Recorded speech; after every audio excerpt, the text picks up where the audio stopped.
Now I'd love to invite my dear esteemed colleagues, who you know who you are, to come sit in these 4 seats.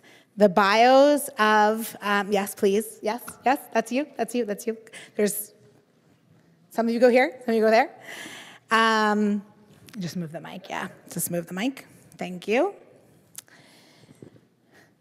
So we are here tonight with 4 incredible rabbis, groundbreaking, blazing rabbis. And because of as I mentioned, the fullness of the program, we're not going to read their bios, but they are in their full bios, but they are here. And I'm going to ask each one to speak for a few moments. And then as time allows, which might not be so much time, I'll ask a question or 2 of response. And each one is really here to help us understand the significance of bat mitzvah in a unique way, with a unique voice. So our first speaker is Rabbi Sandy Sassal. Please come forward to the bima. Rabbi Sassal is the first female Reconstructionist rabbi in the country. She is also the second female rabbi in the country. But that is just the beginning. As you will see in her bio, she has done so much, including being a congregational rabbi, a teacher, an author, and specifically of children's books. And she wrote, among her many, many amazing books, which I highly recommend you check out, and the link to her book, Judy Leads the Way, is in the chat for those at home.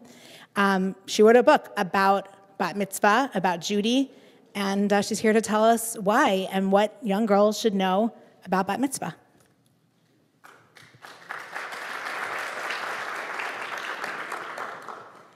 Well, thank you so much. Rabbi Lauren, you really put on something special. Congratulations. So I am so thrilled. I think I came the furthest, all the way from Indianapolis. I'm so thrilled to be here. Actually, 48 years ago, I walked up to the second floor of this building in 1974 to work for the Jewish Reconstructionist Foundation. It's nice to be back. So I decided to write a children's book about the first bat mitzvah for a couple of reasons. Of course, the story in and of itself is worthy of being told, but I was also very privileged to have a close relationship with Judith and felt personally compelled to tell her story. This, if you haven't seen it, is the result. Judy led the way.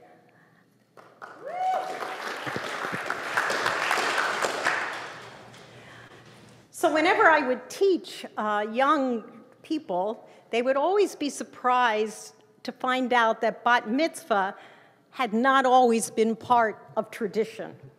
They actually had not heard of Judith. I mean, they didn't come to the SAJ, so they didn't hear of Judith. It is really easy for us to forget that the inclusion of Jewish women in Jewish life was not always the case. Judith's story is a reminder not to take all those changes and advancement for granted. Her experience paved the way for women to eventually become rabbis and cantors. And I feel privileged to have been the first woman to graduate from the seminary founded by Rabbi Kaplan and Rabbi Eisenstein. In so many ways, Judith was my mentor. When I started rabbinical school, I thought I would write a dissertation on women in Judaism. I was discouraged. People told me, don't write about women, write about something important. Judith believed it was important. She was an important role model who exemplified what it takes to be yourself at an age when what's most important is to be like everybody else and to fit in. It may have been her father who decided she would become a bat mitzvah, but it was Judith who came up to the front of the congregation when all the women were sitting in the back. That takes courage. Well, Dennis, my husband, who is here tonight, and I knew Judith and her husband, Ira Eisenstein, throughout all our years at the Reconstructionist Rabbinical College. Judith led the music at the Reconstructionist congregation of the North Shore, where Dennis served with Rabbi Eisenstein, and where Joy came afterwards with Lee. So I was particularly impressed by the fact that Judith handed out notated music to all the congregants. And she insisted that even if we couldn't read the notation, we would know whether to go up or down. And we could sing in harmony. And lo and behold, this congregation sang in harmony. It was extraordinary experience for me, who cannot sing very well. Judith was down to earth, she was funny, and she was warm. And she spoke her mind.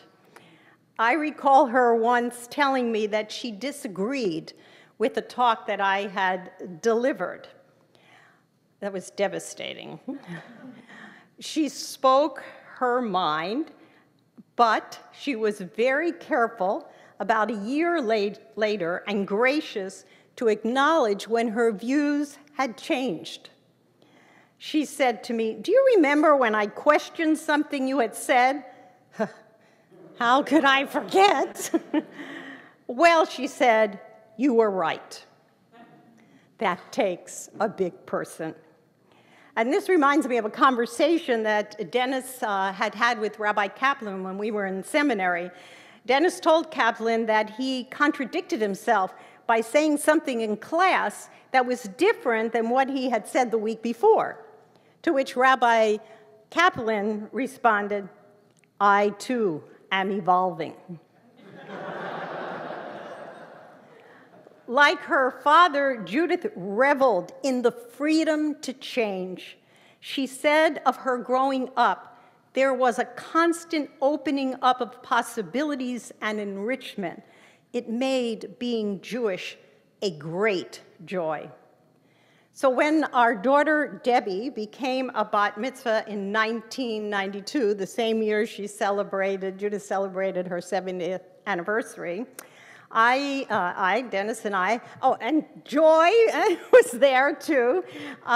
We invited Judith, the first bat mitzvah, to address our daughter on the bima.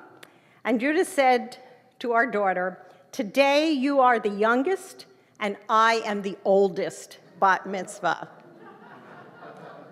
She made Debbie feel that she was part of history, a part of a long and evolving chain of Judaism. And then she added something else that I will never forget. She said, "Remember to always find joy in your heritage." And the joy of being Jewish was so important to Judith. She expressed that joy through her pioneering work in Jewish music. So there were some lessons that Judith's story teaches young people today, and that I particularly wanted to include in this children's book. First, a seemingly small act can change the world, even when you don't realize it at the time. Bat mitzvah was that seemingly small act. Second, Judith did not seek to be a popular person. She was just comfortable with who she was. So you don't have to dress like or sound like or be like anybody else. She was saying, just be yourself. And finally, Judith teaches us that questions are important. They're at the heart of being Jewish, that we shouldn't be afraid of them, that it's okay to challenge the tradition. I am so grateful to Rabbi Lauren for inviting me to be part of this historic moment. And I feel deeply privileged to have known Judith and to be able to share her story with the next generation.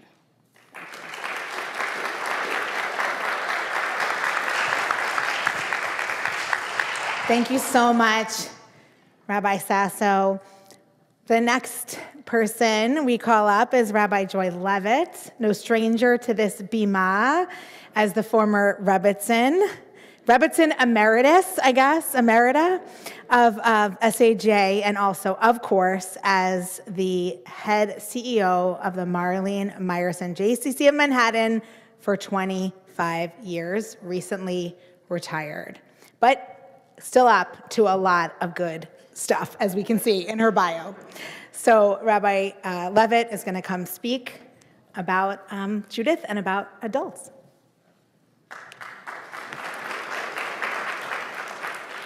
Thank you, Lauren. What an honor to speak with you today with such amazing colleagues, particularly Sandy Sasso, I have to say. If Sandy is a rabbi because of Judith, I'm a rabbi because of Sandy. But it was a big thing you did, not a little thing. Lauren, thank you for inviting me to talk about Judith's second bat mitzvah, which, if I am completely honest, wasn't something she much welcomed. In that way, her first and her second bat mitzvah were somewhat linked.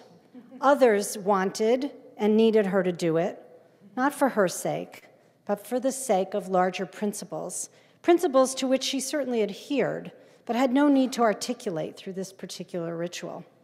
Every time Judy and I discussed this momentous service, and I was also privileged to study with her, to learn with her, to officiate at her funeral, but every time we discussed this, a momentous event that would change Jewish history, she was a bit uncomfortable.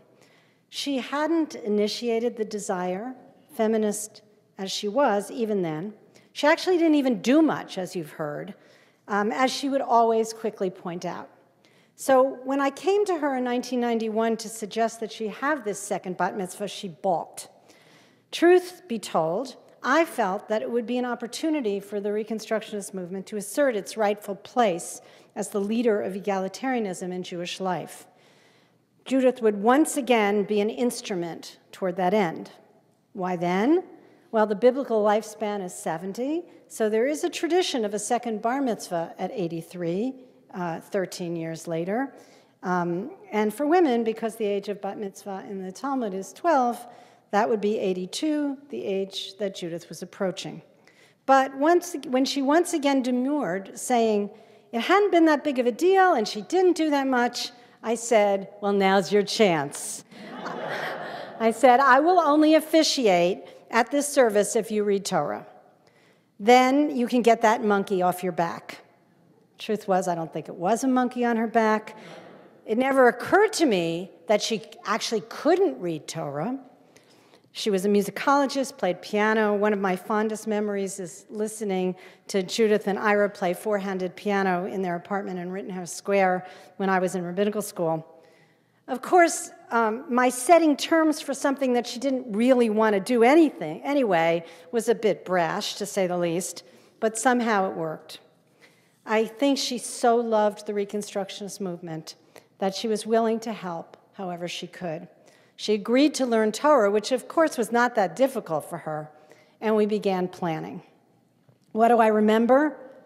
Well, it turns out, at 68, you don't remember that much. For instance, Sandy gave the speech at the event following the bat mitzvah. She reminded me of that, but I reminded you that I officiated your daughter's bat mitzvah, which you apparently forgot, so I think we're even. I remember we commissioned a talit for her, which we replicated for 50 people who bought them so that we could help defray the cost. You can see the talit in that picture of the event. Then, as now, the Reconstructionist movement was operating on a shoestring. I remember the struggle to find a venue that would be accessible to the Reconstructionist synagogues in Long Island, Manhattan, and Westchester, ultimately choosing Queens. terrace on the park. And I remember the notable Jewish feminists who came to celebrate with us: Ruth Messenger, Letty Cotton Pogrebin, Gloria Steinem, Rachel Cohen, Betty Friedan. I remember getting a truly weird call from Japanese television asking if they could film the event. To this day, I don't know why or where that film is, but somebody should find it. Mostly, I remember Judy's radiant face. You can see it right there, as she read Torah for the first time at age 82, and the joyful processional through the room filled with hundreds of people. My daughter, Sarah, who was 9 years old at the time, was in that processional and honestly had no idea why all of us were crying. For Sarah and her friends, bat mitzvah was no big deal. It was their birthright. And it was hard to explain to them that 'twas not always so. That it took one courageous father and one willing daughter to divide the waters, make the splash that would cause the ripples in the Jewish community forever, so that they, these children of ours, could take it for granted. At the service, the choir of the Reconstruction Synagogue of the North Shore, under the direction of Judith's student, Adele Blumenthal, Aleha Hashalom, performed Judith's beautiful cantata, What is Torah, which I think was first performed here in the sanctuary. While now its language is terribly dated, but for those of you who wish to actually see it, it's right here in the booklet that we produced for the event, which I have up here. Its sentiments are not dated. What is Torah? Torah is a scroll proudly held aloft for all the congregation to see, carried around the crowded synagogue for little children to kiss, for grandmothers to weep. It is a flag leading an army of peace. Dance with it, sing with it, clasp it in your arms, whirl in ecstasy of joy, singing, shouting, dancing, dancing. As Ari Goldman wrote in the Times right before the event, there will be no disc jockeys, chopped liver molded into the shape of swans, or Madonna-like lookalikes, just a group of good friends, the blessings of a rabbi, and the sounds of ancient cantillation from the lips of an 82-year-old woman who started a modern tradition. And as Judith herself said about the event, let's not fool ourselves. This isn't my party. It's a celebration of women's move into the heart of Jewish life.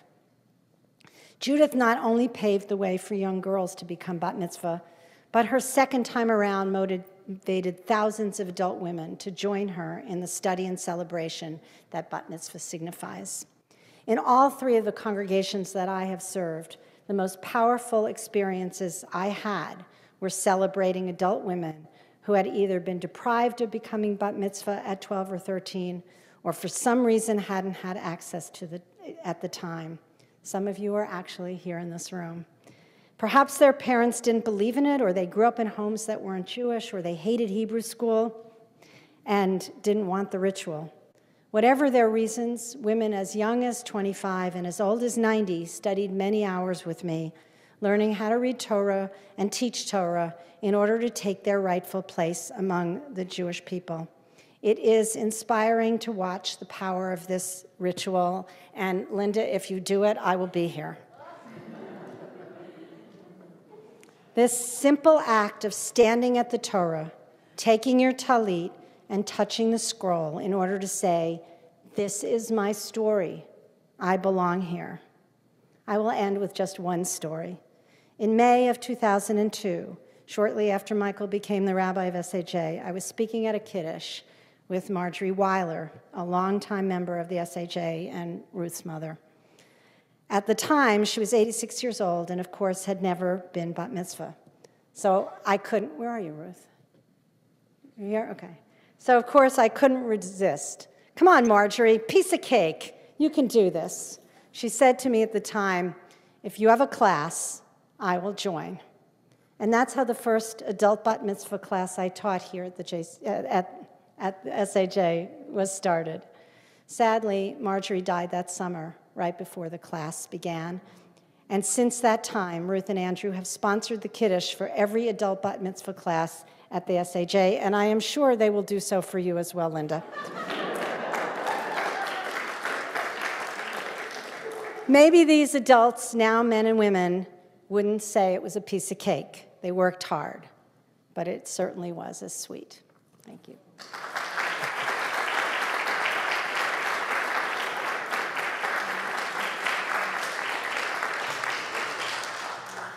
Joy, you'll be, first of all, that was gorgeous. Thank you so much.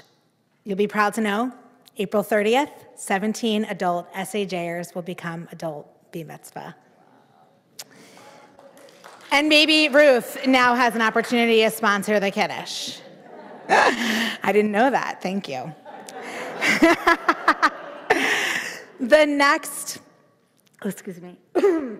of our esteemed experts and is a beloved friend, Rabbi Mira Rivera, who is also an incredible trailblazer, the first Filipina-American woman to be ordained at the Jewish Theological Seminary, and an incredible leader among many emerging communities for Jews of color, a leader, a rabbinic mentor for Amud. Is that the right title? I think I have in here. As well as just, you could keep going and going and going and going. I am in awe of you, and I'm so grateful that you're my colleague. Come on up, Rabbi Rivera.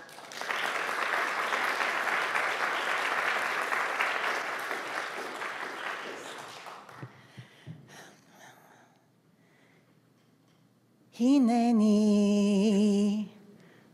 you belong here. So a night of stories, and there's the stories of those who fall through the cracks. It was the spring of 2019, and some of you, we were together. We were together in Maryland. It was a gathering of Ben the Ark, Sela, leadership, training jewels for 15 years and counting during that time. And I was there because I was the 15th cohort of leaders that were deemed, yes, worthy to receive the training and be in this pantheon and be in that community of other leaders. And that spring was first JOC Shabbaton. JOC stands for Jews of Color. So we were celebrating a milestone. Friday night, Saturday morning, my esteemed colleague, Sabrina Sojourner, who's a cantoral soloist, we prepared the service, came to the Torah readings. In renewal style, because I worked at Romemu at that time, I thought, let's do the first aliyah as a group aliyah for everybody, right? Second aliyah. Could anyone, and I invited from the community? No one. I approached one woman. Would you like to come and have the blessing of the Torah? She said, I never became bat mitzvah. And this is a woman whose name, if I tell you here, you would recognize if you're plugged into that world of Jews of color. I've never been bat mitzvah. But yes, she is a leader. She did the blessing, and we said, that is, you have become bat Torah. Opening and closing blessing. We did the Hora, we did Siman Tov. Third aliyah. I'd like to invite to come up to the Torah. I've never become bat mitzvah. The same story, we said, we'll say the blessing with you, and you will become bat mitzvah at this moment. We did a Hora, we did Siman Tov, fourth bat mitzvah, fourth aliyah, same story. Fifth aliyah, same story. Sixth aliyah, same story. What happened? What happened here? That these 6 women, as adults, were recognized as Jewish leaders in Jewish communities all over the country. No one had ever invited them for a blessing for the Torah. No one.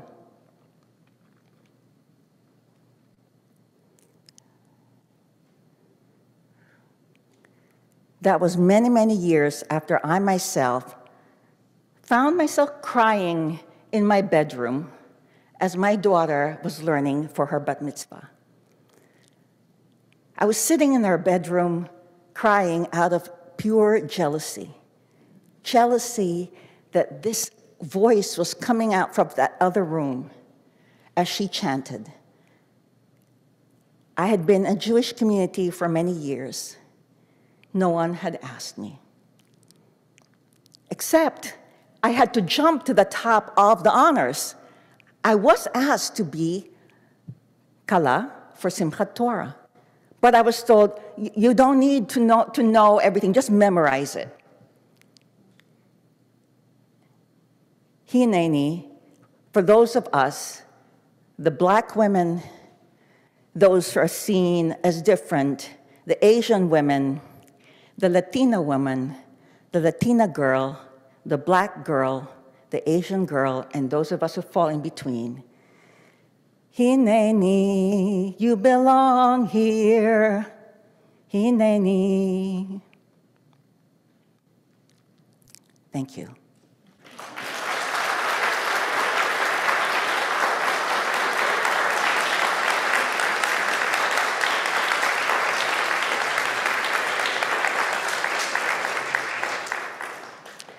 In a night of celebration, it is so important for us to remember where we still have to go. Thank you, Rabbi Mira, for lifting up that difficult but so vital truth that we still have a ways to go to be a fully inclusive Jewish community. Thank you. Our final expert, I like calling them you guys that, and colleague is Rabbi Tamara Cohen, who is so very many things to me. She is, the first thing I think of Tamara is a liturgist and a poet and someone who creates beauty in our tradition. She is also an educator, an activist, and in her role at Moving Traditions, she spends a lot of time thinking about B'nai mitzvah, bat mitzvah, bar mitzvah, bi mitzvah.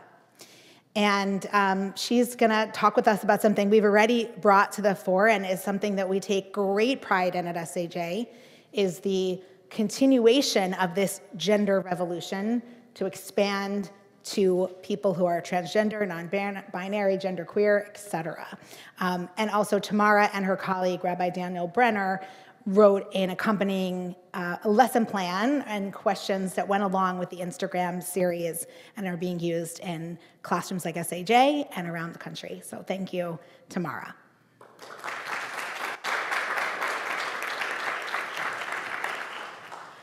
Thank you, Lauren, and everybody who's still here and everybody who spoke. I'm very moved to be here as part of this panel. And I just wanted to say really briefly that I chose to wear this Ukrainian man's wedding shirt, which I bought on the streets of Kiev years ago when I was there with Project Kesher, who's one of the co-sponsors tonight. And I've had the opportunity of doing group and individual adult bat mitzvot for women in the former Soviet Union. And I'm just holding their safety with me close to heart as we sit here tonight and speak of all the places that women and girls and all people need access to Torah and also access to life. So I am here tonight. I was asked to speak as a representative of Moving Traditions. For those of you who don't know, we've worked with over 28,000 teens and their families over the past 15 years, giving them the support to define who they are as Jews, as adolescents, and as people with various gender identities. When we started 15 years ago, that meant working with girls, thinking about what does it mean, what's that process of becoming a woman, and becoming a Jewish woman. We moved from there to be thinking about boys and images of masculinity and how to help support boys in all their variety coming into healthy Jewish masculinity. And more recently, we've been working also with transgender and non-binary teens. We continue to grow specifically our B Mitzvah program in partnership with over 100 synagogues. This is one of them. And one of the things that we've realized is that even though traditionally we always say, today you are a woman, today you are a man, actually we know that in our privileged lives, today you are a teenager, perhaps. And this is a messy process of adolescence. And really, it's a life cycle event, not just for the individual, but for their family. And so what we've realized is that when we give rabbis and educators and cantors the tools to talk about that and to engage with families about everything that's going on in that messy process of adolescence, this ritual starts to have a different level of meaning.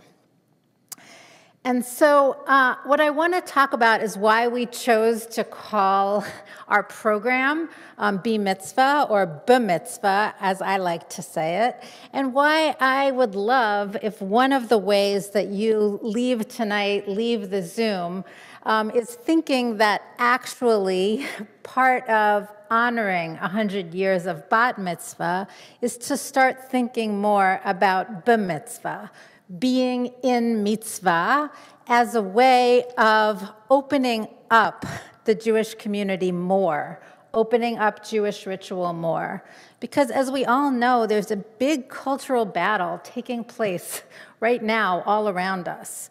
And that battle is largely being waged against transgender and non-binary teens and their parents. There are more anti-trans bills being introduced in the last year in this country than ever before. Maybe it's because we're slowly winning, and as Ruth has taught me, when we start to win, everybody comes out and starts to fight against us. Maybe, but in that climate, we really have to go back to the place, to the Jewish knowledge about how much words matter. And our words, our sacred Hebrew words, are very gendered words. And so when we say bat mitzvah and bar mitzvah, we are defining in some way that I had no idea about when I was a 12 and 13-year-old. We're defining who's in and who's out. We're defining who counts in this Jewish world. We're defining whose struggles to become themselves are welcome here and are welcome as part of our community and as part of Torah.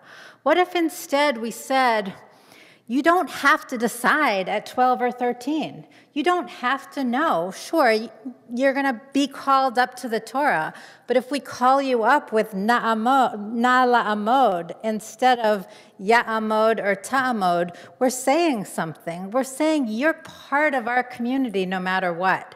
And we can do that, and doing that is a good thing for every single one of us, regardless of what our gender identity is going to be. We're saying gender may be a key aspect of your identity, and it certainly has been for me, or it may be a much less important aspect of your identity, but you don't have to feel Jewish pressure around it. There are enough other pressures out there around it. So stand on the bima and use whatever name you choose to get called for your aliyah, and we're not going to hold you to keeping that name as the name you choose next year. And we can call you up without a reference to your gender, and we can send out invitations without a reference to your gender. And you can know that no matter what, the bima is open to you, Jewish community and life are open to you. And I really think that that is the natural extension of what we're here to celebrate today. Kaplan taught us that Judaism is an evolving religious civilization. It is an evolving religious patriarchal civilization, like most of our civilizations, and it's changing, but it's still in the early stages of changing. And we can help it continue to change because we know a lot more today about gender and sex and the difference between them, about how bodies come in more than two binaries. And sure, all of these things are contested too, but we get to, especially those of us who are Jewish leaders, help make meaning and make space in our communities. And so, as we conclude this evening, thank you for making space for this. And I hope that on the next celebration, we have with us lots of trans and genderqueer and non-binary Jews who can share with us their first experiences and how people can't believe that once this was something that didn't exist.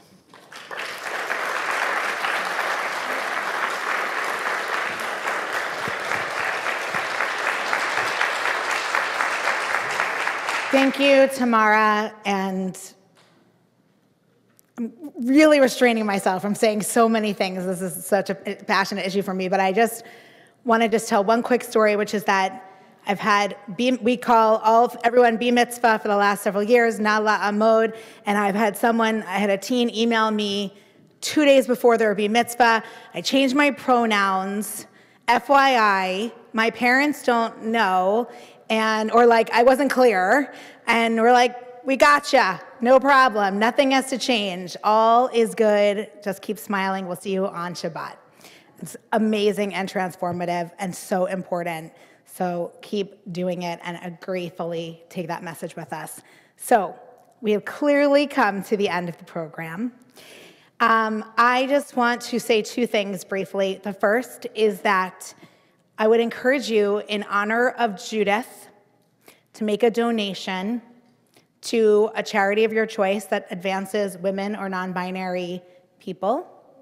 And or in addition, I would suggest Project Kesher's emergency fund for women in the Ukraine.